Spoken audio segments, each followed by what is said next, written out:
ಮುಂದಿನ ಸಂಗತಿ ಏನು ಬಿತ್ತರಿಸುವಂತವನಾಗು. ಅಗ್ರಜ, ಈ ಮಾತು ಸಹಜ.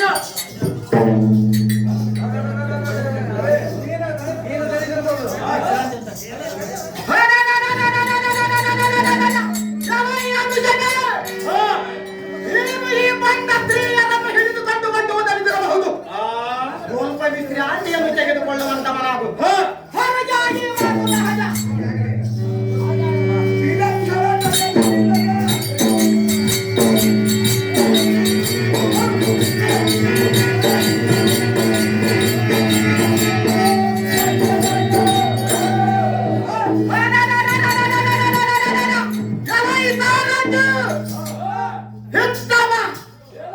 ಈ ಇಂದ್ರನ ಮಡದಿಯಾದ ಗತಿ ಎಂಬುವಳನ್ನು ನೋಡು ನೋಡು. ಇವನ ಕಣ್ಣು ಹುಪ್ಪುಗಳು ಸಾಗರದ ತೆರೆಯಂತೆ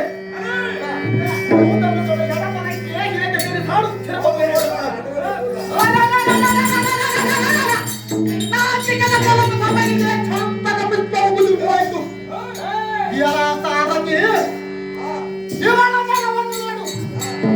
ಎಂಬವನಾಗಿ ಹಾದಿ ಜಗತ್ತಿನಲ್ಲಿ ಸೇರಿಕೊಂಡಿತು. ಸಾರಥಿ ಇವನ ವೈಯಾರದ ನಡುಗೆ ನೋಡಿ ಹಂಸವ ಸರೋವರ ಪಟ್ಟಿತು.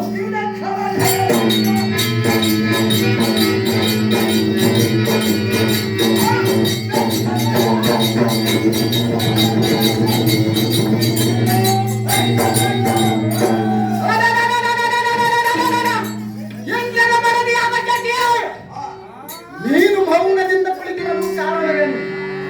ಜಾಗೃತಿಯ ಕಾರಣದ ಅವನು ತೃಪ್ತಿಪಡಿಸಿಕೊಳ್ಳುವನು. ಭಾರೀ ವೈಯಾರಿ ಯಾರ ಆನಂದ ವಾಕ್ಯವನ್ನು ಚೆನ್ನಾಗಿ ಕೇಳುವಂತದ್ದು.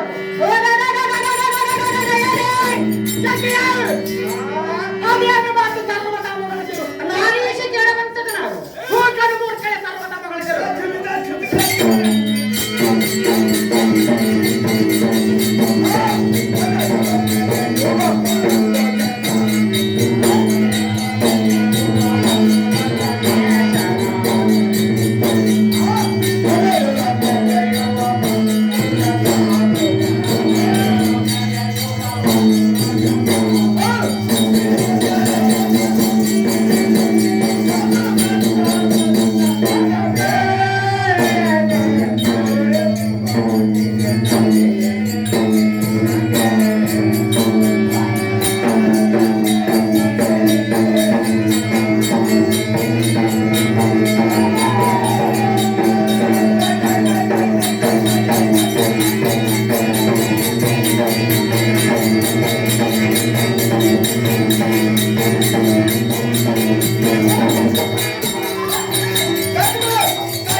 ಪರಸ್ತ್ರೀಯರನ್ನು ನೋಡಿ ಇಂಥ ಕೆಟ್ಟ ಮಾತುಗಳನ್ನು ಹಾಡಬಾರದು.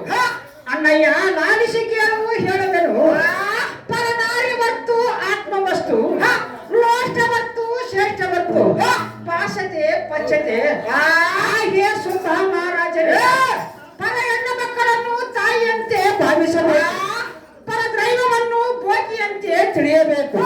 ಸರ್ವ ಜೀವಿಗಳು ತನ್ನಂತೆ ನಿಶ್ಚಯಿಸಬೇಕು. ಅಂದರೆ ಅಂತವರಿಗೆ ಸರ್ಕಾರವಾದ ಸುಖ ಪ್ರಾಪ್ತಿ ಉಂಟಾಗುವುದು. ಆಹೆ ಧ್ವನಿಯೇ ಮಾನವಕರಗಿಂತ ಬೆಳಕಬೇಡ. ಬೇಡಿಕೊಂಡು ರಕ್ಕಸರಾಯ